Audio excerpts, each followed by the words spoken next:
जागरण करो, नहीं तो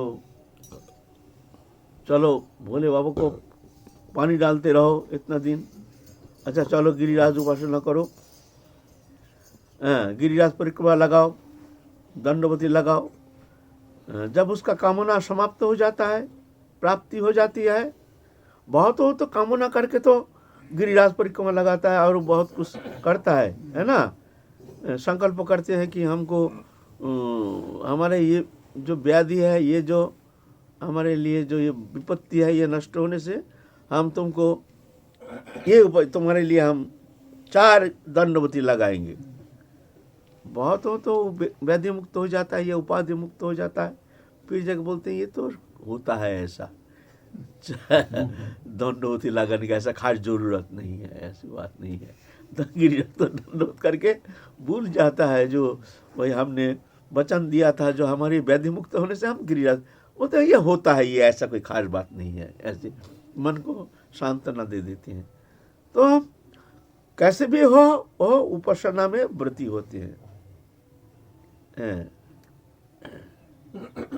अर्थ जिज्ञासु, कोई जिज्ञासा लेकर के क्या भगवान सही है, उनकी उपासना करना ठीक है कि नहीं, किसमें कुछ फल है कि नहीं, क्या सही सही भगवान को कोई है। अच्छा चलो कोई कहते हैं, कोई साधु संग में उनका मन हो गया, कहते हैं भगवान है, चलो हम भी थोड़ा उपासना करके देखें। और उपासना भी जैसे साधु संग उस अनुसार उसकी मनोवृत्ति ऐसी होती है। कोई कहते हैं देवी उपासना करो, कोई कहते हैं जो जैसे उपासना पद्धति है जिनके तदनुसार वैसे ही वो उपदेश करते हैं। हमारे बंगाल में एक जन कथा वक्ता कृष्ण का महिमा वर्णन कर रहे थे, नवद्वीप के भाइयों गिरि गोपाल। तो कहते हैं भगवान है स्वयं पूर्ण ब्रह्म सनातन, और शक्ति जो है वो देवी जो है वो उनकी दासी है। और एक जन भयंकर क्रोधित हो गया, वो स्टेज में ही जा कर के वहाँ जा कर के ही उनको चैलेंज देना शुरू कर दिया। जैसे जैसे भावना है, तो ये भावना है जिसका जैसे भावना। मया दक्ष न प्रकृति सुवते सचराचरम हेतु नानेन कौंतो जगत विपरिवर्तति। हमारे अध्यक्षता हेतु प्रकृति सृष्टि करने में समर्थ होती है। मेरी अध्यक्षता हेतु मैं करता हूँ। सर्वजोनिषु कौंतो मूर्ति असंभवन्ति जा तासांग ब्रह्म महज्जनि अहं बीजप्रद पिता।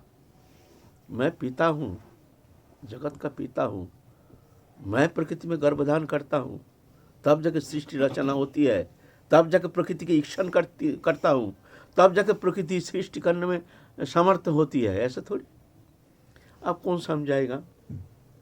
उनका भावना ऐसा है। तो हमको दुखी होकर के कह रहे थे गिरि गोपाल, जो ऐसे हम कह दिया और उसमें तो वहीं जा कर के हल्ला चिल्ला, हाँ देवी है, जगत जननी है, और सब उनके अंश है, ऐसे हैं तैसे हैं, उनके ऊपर कोई है नहीं, ऐसे है। तो ऐसे जो जैसी उपासना तदनुसार उनके संग जो करते हैं साधारण जीव, उनको ऐसे ही उपदेश करते हैं।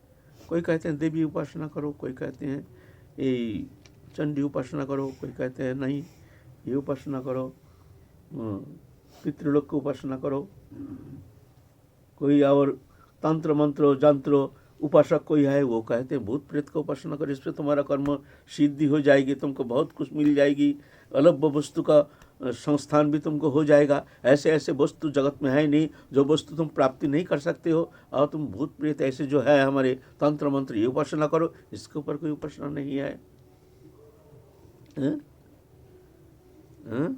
ऐसे संग जैसे संग ऐसे रंग तदनुसार उसका मनोवृत्ति हो जाती है।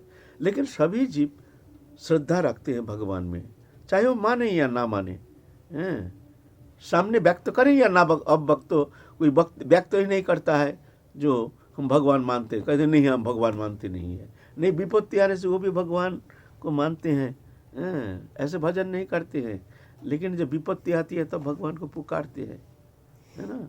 सभी मानते हैं, ऐसे नहीं है।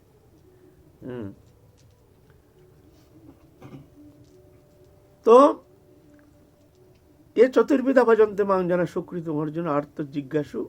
अर्थार्थी, अर्थार्थी है कोई वस्तु पाने के लिए, बिजनेस में कुछ लाभ होगा, कोई किसी ने कह दिया तुम ये उपासना करो, इसमें तुम्हारा सब सिद्धि हो जाएगी, कुछ अर्थ माने कुछ लभ्य वस्तु, हमारे काम्य वस्तु प्राप्ति के लिए कोई कह दिया जो ये उपासना करो, इसमें तुम्हारा वो काम्य वस्तु प्राप्ति हो जाएगी, तो वो काम्य वस्तु प्राप्ति के लिए उपासना करना शुरू कर देता है।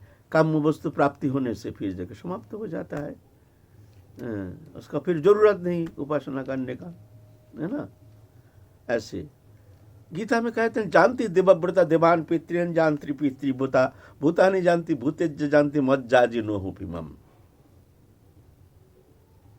जानती देवव्रता देवान, जो देवलोक को उपासना करते हैं वो देवलोक प्राप्ति करते हैं, जानती देवलोक। पितृन जानती पितृव्रता, पितृलोक का जो उपासना करते हैं वो पितृलोक जाते हैं। भूतानि जानती भूतेज्जा, और भूत लोग भूत प्रेत ये जो उपासना करते हैं तंत्र मंत्र जंत्र आदि, ये मर के भूत होता है, भूत लोग जाता है। भूतानि जानती भूतेज्जा जानती मज्जाजिनो पिमम, और जो मेरे उपासना करते हैं पूर्ण ब्रह्म सनातन भगवान कृष्णस्तु भगवान स्वयं, मेरी उपासना जो करते हैं वो मेरे को प्राप्त करते हैं। चतुर्विधा भजन पद्धति। जानती देवव्रता ये सात्विक उपासना, पितृन जानती पितृव्रता राजसिक उपासना, भूतानि जानती भूतेज्य तामसिक उपासना, मज्जाजिनो हो पिमम ये निर्गुण उपासना। चतुर्विधा ये है ना। बोलो। बहुत से लोग तो भूत प्रेत आदि को मानते ही नहीं है, तो अरे सबका बात थोड़ी हो रहा है, सबका बात थोड़ी है। तो भूत प्रेत तो है, ये तो सभी जानते हैं, कोई मानता नहीं, ऐसा कोई बात है नहीं, ये प्रमाणित है, जरूरत नहीं है माने ना माने। माने ऐसे भी तंत्र मंत्र जंत्र उपासना है जो भूत प्रेत का उपासना करते हैं, उनको ऐसे ही संग मिल गया, संग से वो वस्तु प्राप्ति के लिए, कुछ सिद्धि प्राप्ति के लिए, कुछ अलौकिक वस्तु प्राप्ति के लिए वो ऐसे उपासना करना शुरू करता है। बहुत निकृष्ट उपासना, ये तो नरक जाने का रास्ता, ये तो करना ही नहीं चाहिए। हमारे जो भगवत उपासना पद्धति है इसमें कहते हैं कोई अगर एक भी तंत्र मंत्र जंत्र वो सीख लेता है या प्रयोग करता है उसको भगवत प्राप्ति होगी नहीं, भगवत प्राप्ति होगा नहीं, वो चाहे कितने साधन करे। जंत्र मंत्र तंत्र जो करके छोड़ दिया होगा तो वो करके छोड़ दिया, फिर वो भक्ति लाइन में इस जन्म में तो होगा नहीं, फिर आगे जन्म में तो उसको इंतजार करना पड़ेगा। इस जन्म छोड़ दिया ऐसे तो इस जन्म में तो होना मुश्किल है, आगे जन्म में फिर जब साधन करके भगवत चरण में समर्पित हो करके उपासना करने से फिर जा करके भगवत प्राप्ति कर लेंगे भगवत कृपा से। ऐसे है ना। आपने कभी अनुभव किया है कि भूत प्रेत इत्यादि का अपने जीवन? हाँ, अनुभव तो किया है। हम तो भानुखर में रहते थे, हमको आखिर इतना बार हमको डिस्टर्ब किया, हमको हमारे घर में ही रहता था वो, फिर जाके वो तो छोड़ दिया। रात को से 1 बजे आकर के, पीछे तो हमारा वो मित्र हो गया था, पीछे हमको डिस्टर्ब नहीं करता। पहले तो अब बुजरी था ना, बुजरी के अंदर वहाँ तो कोई जंगल था, वहाँ तो कोई घर मकान दुकान कुछ था ही नहीं, श्मशान था। वहाँ तो छोटे छोटे बच्चा लेकर के वहाँ गाड़ देते थे, जलाते थे, वहाँ श्मशान था। 40 साल पहले की बात है। तो वो बुजरी के अंदर हम रात को सोते, अकेला सोते हैं, और भयंकर विकट आवाज़ वो भीतर में एकदम भीतर हमारे कान के सामने करके ऐसे ही भयंकर गंभीर आवाज़। खैर भगवत कृपा से हमारा कोई भय तो हमको लगा नहीं। हमने बोला भाई तू कुछ भी कर, भाई तू हमको छूना नहीं, हमको स्पर्श करना नहीं। तो 2-4 दिन ऐसा करके फिर तो हूँ हाँ करना छोड़ दिया। तो बाहर सोते थे, बाहर आके एक दिन मच्छरदानी के ऊपर आके भयानक विकट आवाज़ करना शुरू कर दिया। तो उस दिन भी हम बोला भाई देख भाई हमको डिस्टर्ब नहीं करना, हमको रहना है, तेरे को रहना है तो रह जा, चुपचाप रहना, हमको भाई छूना नहीं। हमको भाई भजन करना है, कहाँ जाएंगे, हमको छूना नहीं, स्पर्श नहीं करना। तो स्पर्श तो कभी किया नहीं। उसके बाद से फिर हमको डिस्टर्ब करना छोड़ दिया। वही 1 बजे 1:30 बजे आ करके राधे श्याम, एक बार राधे श्याम करता था, बस बीच में राधे श्याम करता था, लेकिन कोई डिस्टर्बेंस उनको पीछे करता नहीं था। क्या ऐसा है तो सत्य है। क्या भगवत नाम लेते हैं भूत प्रेत? देखो ये ब्रज के जो भूत प्रेत बनता है ब्रज में, ये तो लेते हैं। विजय कृष्ण गोस्वामी एक बार जा रहे थे परिक्रमा, सब पंचकोशी परिक्रमा जा रहे थे रात को, बहुत पहले की बात है, उस समय तो कुछ था नहीं, जंगल ही जंगल था। तो देखता है एक जन माला लेके जा रहे हैं, लेकिन वो पाम जो है ना धरती में नहीं, धरती से ऊपर। तो विजय कृष्ण गोस्वामी समझ गए ये तो माला हाथ में है, माला हाथ में है। तो विजय कृष्ण गोस्वामी दंडवत करके कहे महाराज आप कौन है, आपका परिचय दीजिए। तो कहते हैं मैं ऐसे ही पाप के कारण मैं प्रेत जोनि प्राप्त हो गया, आप क्या करें, हम ऐसे घूम रहे हैं। बोले आप तो माला जपते, आपका हाथ में माला है। बोलते माला से कुछ होता नहीं है, बोलते ये तो पूर्व अभ्यास जैसे है ना, अभ्यास के कारण तो जपते हैं, लेकिन इसमें हमको कुछ निष्फला, इसका कुछ कोई फल नाम का जो फल है इसको हमको मिलेगा नहीं। ये तो सिर्फ उस समय अभ्यास रहने के कारण अभी तो ऐसे ही दिखावा रखते हैं। तो कहें आप हमारे लिए थोड़ा सा उपकार करेंगे। बोले हाँ करेंगे। हमारे जो घर के जो हमारे कुटुंब है, हमारे पुत्र आदि जो है ना, ठिकाना बता दिया। ऊपर उनको कहना जो उनके पास कुछ पैसा रखा है साधु सेवा के लिए दिया था, हमने साधु सेवा किया नहीं, उस पाप के कारण हमको भूत जोनि प्राप्ति हुई, तो उससे वो साधु सेवा करा दे तो हमारी मुक्ति हो जाएगी। तो विजय कृष्ण गोस्वामी ठीक उनके पता अनुसार घर में चिट्ठी लिखा, चिट्ठी लिख करके बुलाया, फिर साधु सेवा किया, फिर वो भूत को दिखा नहीं। ये तो सत्य घटना है सब, है ना। प्रेम सरोवर रहते हुए भी कभी? हाँ, प्रेम सरोवर में हम जब रहते थे उसके ऊपर कोई नहीं रहता था, तो ऊपर के छत के ऊपर छलांग मारता था, धूप धाप रात भर। फिर पत्थर फेंकता था, आवाज़ होता धीप करके जैसे कोई पत्थर फेंका। सुबह जाते थे कोई पत्थर कुछ नहीं, ऐसे ही। फिर कुछ दिन ऐसा रह करके वो तो भाग गया, फिर चला गया, फिर तो फिर आया नहीं है। एक बार यहाँ से रात्रि में जा रहे थे। हाँ, ये तो कई बार हमारे पीछे पड़ गया था बापू। कैसे? ये तो कीर्तन के यहाँ ये जो नाला है ना, नाला से सीधा प्रेम सरोवर, जंगल था दो तरफ। 40 साल पहले, 35 साल पहले वो तो कोई दुकान पाट कुछ नहीं, ये नाला पार करके ही फिर पूरा दो तरफ खाली था। कृपालू जी तो उस समय तो कुछ बना नहीं उस समय। वो कॉलेज पार करने से, कॉलेज तो था, कॉलेज पार करने के बाद ही जंगल। एक बात तो देखिए एक बड़ा बीजार ऐसा करके, बड़ा भयंकर विराट ऐसा करके देख रहा है हमारे तरफ। हम तो रात 12-1 बजता है, कीर्तन करके जा रहे हैं, तो दो तरफ जंगल, बामूर का पेड़ चारों ओर, वहाँ घुस जाओगे ऐसा कोई उपाय नहीं, काटा और भयानक अंधकार, दो तरफ इतना बामूर जो कुछ दिखता ही नहीं, अंधकार है अंधकार। तो हम जा रहे हैं और वो बीजार हमारे पीछे पड़ गया, फुस, कुछ दिखता नहीं है। तो हमने सोचे भाई पोसू है, पीछे से मार दिया तो थोड़ा जल्दी चलो। फिर हम और थोड़ा जल्दी तेज चलना शुरू किए, और वो उतना ही दूरी पर फुस कर रहे, पाम का कोई आवाज़ नहीं, खूड़ का जो आवाज़ है ना, ठक ठक ठक ठक, ऐसा कोई आवाज़ नहीं, फुस आवाज़। हमने बोला भाई ये तो हमारे पीछे पड़ गया, चलो और थोड़ा तेज चलो। और थोड़ा तेज चलना शुरू किए हैं, उतना ही दूरी पर फुस भयंकर फश फश ऐसा।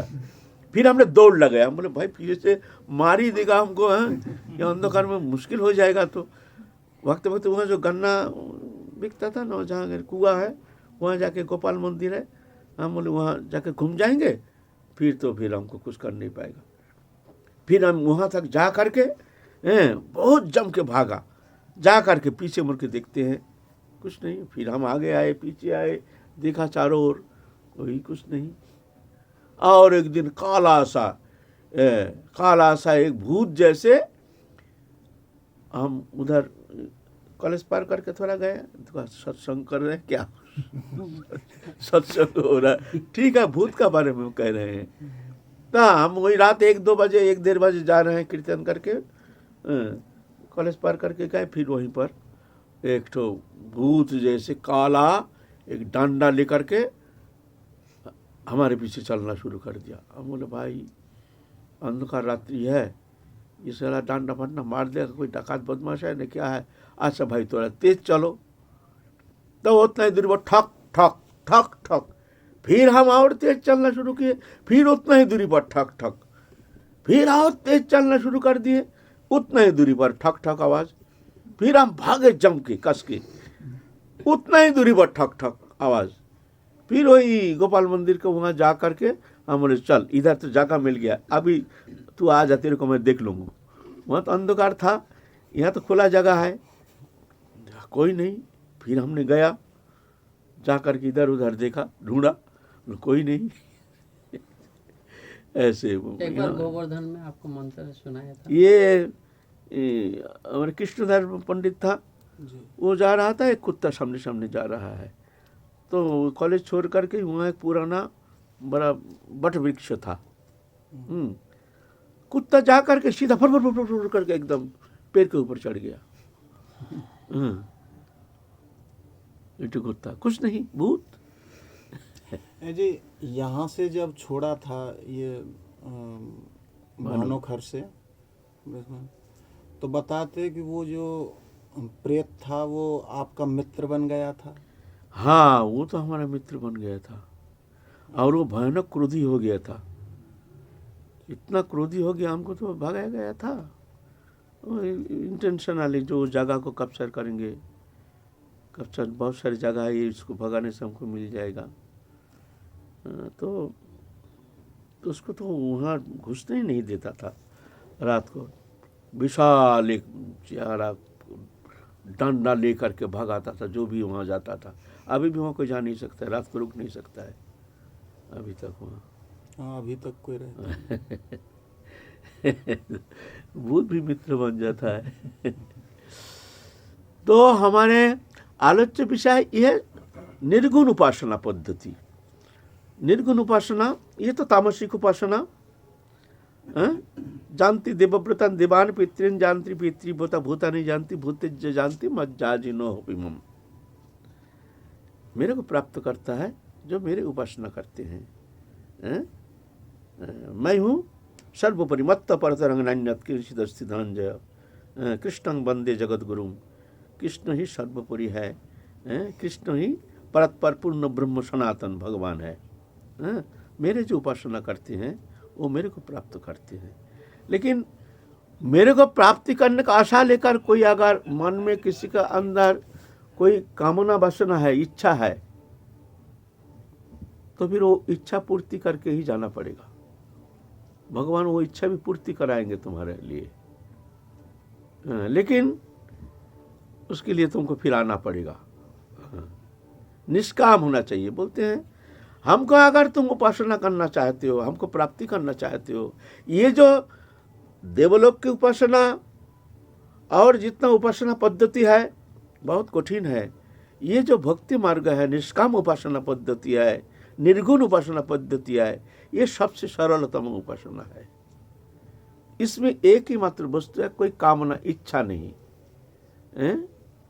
बस हमारे प्रीति के लिए, हमारे प्रसन्नता के लिए, हमारे प्रति तुम्हारे अत्यंतिक जो एक चाहन, स्प्रिया, बस ये होनी चाहिए। बस तो सहज हमको प्राप्त करने में समर्थ हो जाओगे। पत्रं पुष्पं फलं त्वां जो मे भक्त प्रजच्छति तदाहं भक्त पठितमष्टमी प्रदत्तात्मना। कुछ नहीं चाहिए हमको।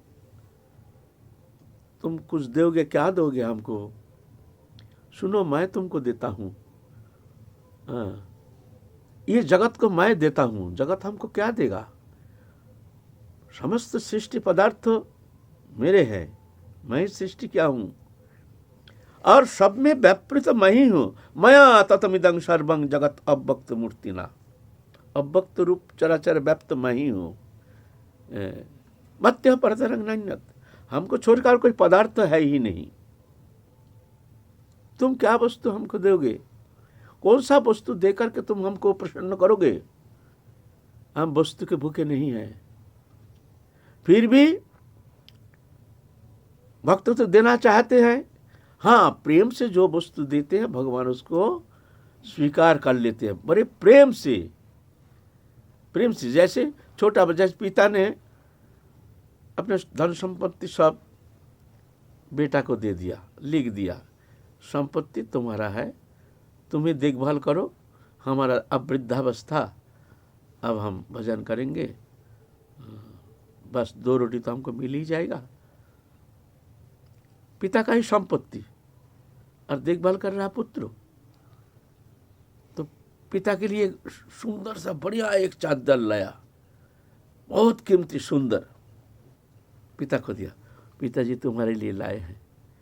पिताजी का मन कितना प्रसन्न हो जाता, देखो हमारे बेटा है, कितना सुंदर सबको दिखाता है, हमारे बेटा लाया है, आपको दिया है। दिया है तुम्हारा ही संपत्ति, वो कमा के दिया है नहीं, है ना? आनंद आता है ना। छोटा बच्चा जब कुछ खाने दिया, ला करके मैया के मुख में देते, माँ खाओ, माँ खाओ, हैं? नहीं तू खा दो ना, तुम खाओ, तुम खाओ, हैं? तो थोड़ा सा मुंह में जो दे दिया, क्या मैया वो थूक के फेंक सकता है कभी? अमृत से ज्यादा प्रिय होता है वो प्रेम से जो देते हैं, है ना? वस्तु प्रिय नहीं, प्रेम, प्रेम से ही सेवा होती है। हम जाते थे माधुकुड़ी गाजीपुर में, एक 5 साल की लाली, वो हमको बहुत प्यार करती थी।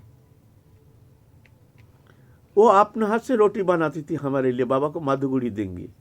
छोटी लाली, उसको बनाना तो आता नहीं है, और मैया कितना कहती है, नहीं तू छोड़ दे, मैं ही बनाती हूँ ना, बाबा के लिए मैं बनाऊंगी। थोड़ा सा आटा लेकर के हाथ में ऐसे करके सेकती है। एक दिक तो कच्चा, एक दिक तो जल जाता है, एक दिक मोटा, एक दिक पतली। कभी भारत का मैप, कभी ऑस्ट्रेलिया का मैप, कभी इंग्लैंड के मानचित्र, ऐसे बनता है। और वो देगी हमको, मैया नहीं, वो अपने हाथ से देगी। हम राधेश्याम करने से ही लाली आकर के वो रोटी को हमको देती थी, और हम सबसे पहले वो रोटी को खाते थे। छोटा एकदम फेंकते नहीं थे, थोड़ा सा बड़ा प्रेम से पाते थे, बड़ा आदर से पाते थे। प्रेम ही कारण है ना।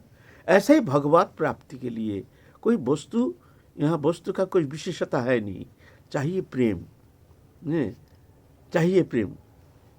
क्या देना चाहते हो तुम? मन मना भव, तुम्हारा मन को हमको दो, और कुछ नहीं चाहिए, बस इसी में ही हम प्रसन्न हो जाते हैं। तुम्हारा मन को हमको दो, और कुछ देना चाहते हो? पत्रं पुष्पं फलं त्वां जो मे भक्त प्रजच्छति तदहं भक्त पठितमस्मि प्रदत्तात्मना। पत्र, पत्र क्या? पत्ता भगवान खाते हैं? यह तुलसी पत्ता। एकमात्र भगवत उपासना में, पूजा में तुलसी पत्ता लगता है। देव तो 2 चरण, 2 पत्र ला करके हमारे चरण कमल में तुम अर्पण करो। 1 गिलास जल में तुम 1 तुलसी पत्ता डाल करके हमको अर्पण करो। इसी में हम प्रसन्न हो जाते हैं। तुलसी दल मात्र न जलस्य चुलकन वा विकृणीते समात्मानं भक्तव्य भक्त वत्सलो। एक गिलास जल तुलसी जो भगवान के लिए प्रेम से जो अर्पण करते हैं, भगवान कहते हैं उसके ऋण चुकाने के लिए भगवान कहते हैं मैं चिंतन करता हूं। विकृणित समात्मनंग, अपने आत्मा को बेचने के लिए भगवान तैयार हो जाते हैं। इतना भक्त वत्सल भगवान। चाहिए प्रेम, निष्काम प्रेम। एकमात्र ये निर्गुण निर्विशेष भगवान गोविंद की जो उपासना पद्धति है, एकमात्र वस्तु है प्रेम। और कुछ नहीं चाहिए। और कुछ देना चाहते हो तो पुष्प, थोड़ा सा फूल है तुम्हारे पास, जंगल के फूल ला करके हमको अर्पण करना। और कुछ देना चाहते हो, ठीक है, एक फल दे देना, फलंग त्वांग, जो में तुम्हारे जो मन चाहे, तुम्हारा मन में जो इच्छा होती है। ये तो पत्र पुष्प फल, ये तो सबसे सरल है।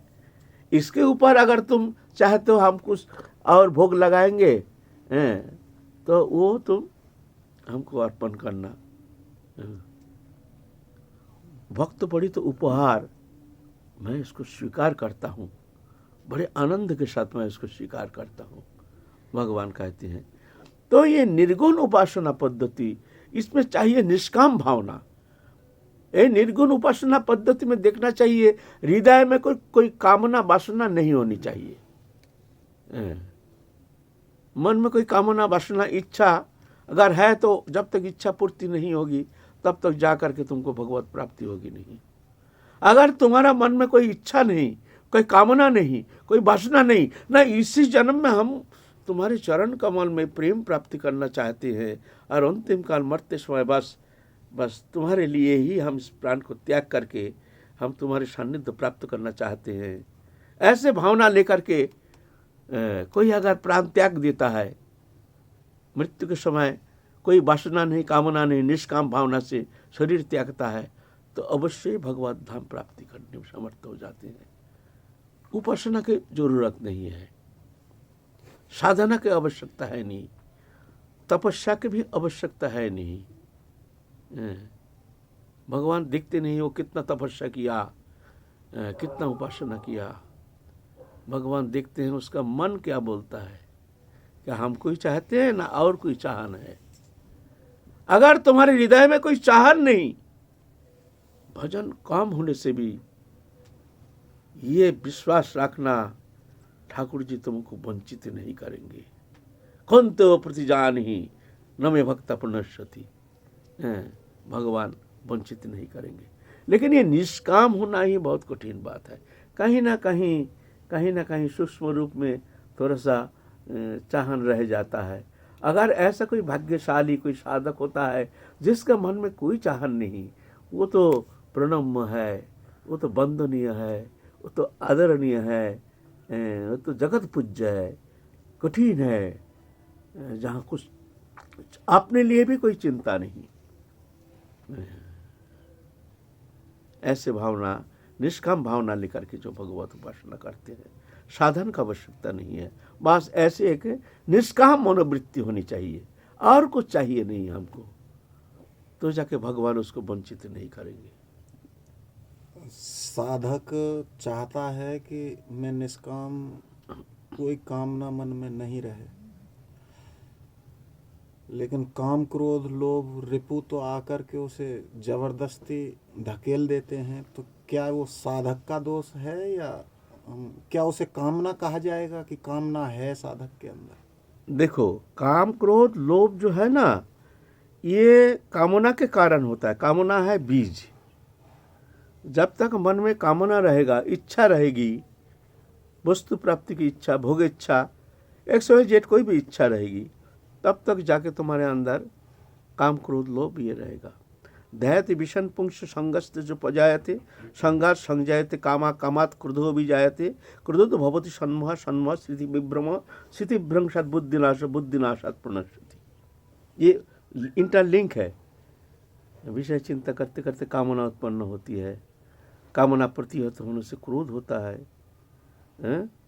क्रोध से मोह होता है, मोह से स्थिति भ्रंश होता है, स्थिति भ्रंश से बुद्धि नाश होती है, बुद्धि नाश से विनाश, माने आध्यात्मिक तुम्हारी जो चिंताधारा है वो नष्ट हो जाता है।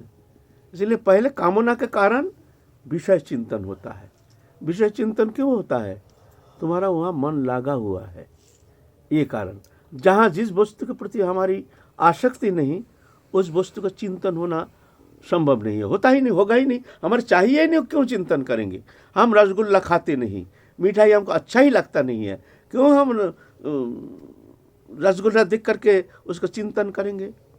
तो रसगुल्ला मिल जाता तो अच्छा होता, उसका चिंतन आएगा ही नहीं हमारा, जो हमको अच्छा ही लगता नहीं है। तो कामना के कारण चिंतन, हमारे चिंतन जो वस्तु के प्रति जो हमारे मन की जो लगाव क्यों होता है? तुम्हारे भीतर कामना है, इसलिए है। तो धीरे धीरे धीरे धीरे धीरे धीरे भगवत चरण में प्रार्थना करते करते निवेदन करना चाहिए, कातर प्राण से उसको अपने दुर्बलता, अपने कमियां को प्रभु के चरण में निवेदन करना चाहिए। क्यों अपना आप तो ये होना संभव नहीं है।